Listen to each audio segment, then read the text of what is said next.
All right, guys, the Knicks go up 3-0. Also, there's a sponsor. It felt like the Knicks just kind of didn't miss a shot in this game. And every form of their offense just worked in this one, whether it's Cat as a playmaking hub or it's Mikal and OG either involved in something that Cat is doing or playing off of Brunson or just kind of making some difficult shots anyway. I mean, those two's shot making in this one was crazy. Mikal gets open on an inbound. OG I think he had a three over Jared Allen where there was no play. He just shot it and it went through. Another time he beat Allen off the dribble. Whatever mismatch hunting Brunson's trying to do between going at Mitchell, going at Harden, getting like double screens from Cat and Josh Hart to go baseline and hit Shamet with a three. Shamet's making a three over Harden. Two different threes. Josh Hart is making plays looking like a safety on defense, like blowing up full court passes the Cavs are trying to make. You got Alvarado backdoor cutting when Cat's the playmaker. You got Cat to Josh Hart one pass away where, Hart, after that last game, they're not playing off of him as much, and now he's beating Mobley off the dribble to get down low. I mean, that felt like just a nearly perfect game by the Knicks. Execution, hustle plays, definitely made some, a lot of jumpers and a lot of shots where the Cavs are probably like, are you kidding me? That went in as well. As Strus is missing some open shots, but then Cat is making like tough turnarounds on Harden or whatever.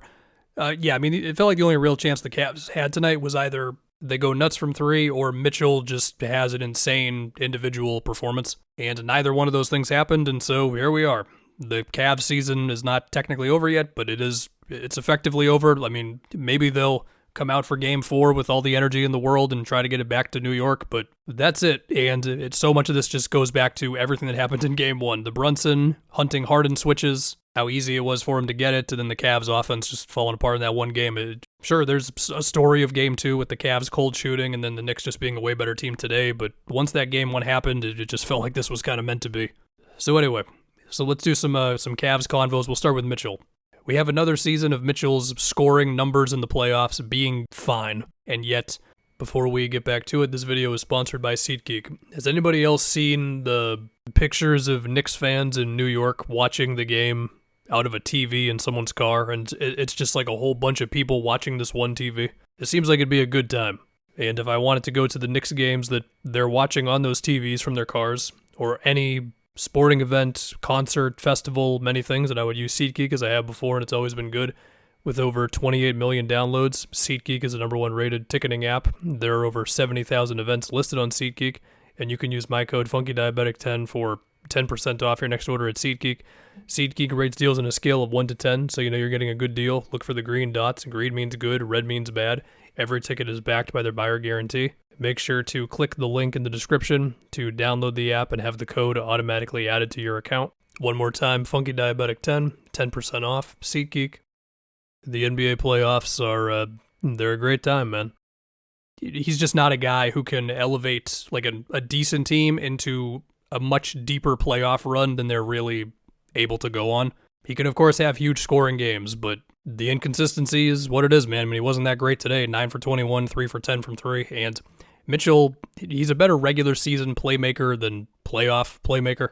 Although I do think some of the passes that he and Harden made in this series were effectively like created by them, but they weren't actually assists for them. But even so, Mitchell, he's not at a level of playmaker to where it's like, it's a tough playoff game against a good defense, and he's either killing you in single coverage, or when you bring 2, he's always creating a good shot. Like, he's just not that level of player. Harden is 36. Mobley, the numbers were good today. And Allen gave him 17 on, 7 and 9 shooting. Like, that's good, but the Cavs just simply aren't good enough. And the whole fan base is out on Atkinson. And it feels like there's endless possibilities of this offseason with this team, because there still is just this core thing with this team where when they face adversity, they just kind of wilt. Whether Garland is here or Harden is here or whatever, right? Now, let's just start with Mitchell. He had a quote about a month ago saying he loves Cleveland, he wants to play here for as long as he can, and all that stuff. That was with The Athletic. Sam Amick had that. So, okay, that was a month ago.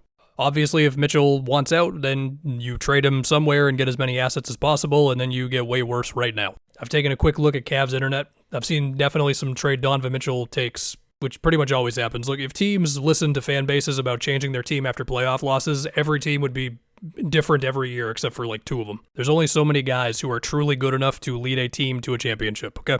And the alternative is you don't make round 2 to be frustrated at your best player anyway. Unless you could trade him for a better player, I guess. Harden has this $42 million player option where He could accept it, or they could negotiate to where he declines it, and then they bring him back on like either a 2-year or a 1+1 where he makes a little less this year, but he's got the second year.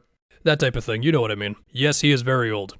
Oh yeah, there's the LeBron possibility. I said Harden was old and it made me think of LeBron. Yeah, I don't know. Maybe LeBron will come to Cleveland somehow. It's a total cap nightmare to get him there unless he takes like no money. And then we have Mobley and Allen.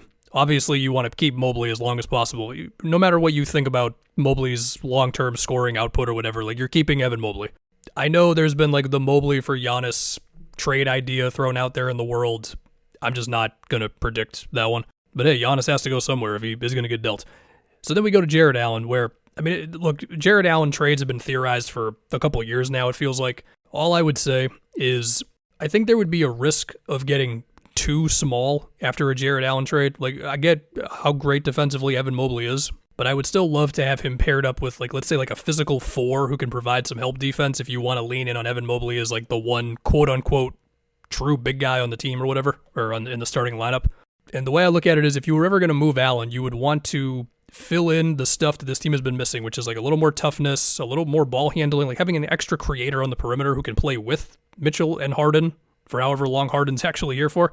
That would be nice. But there's only so many guys, and there's only so many guys who are actually available. And Jared Allen's good, and, well, on some level, Donovan Mitchell just wasn't really good enough.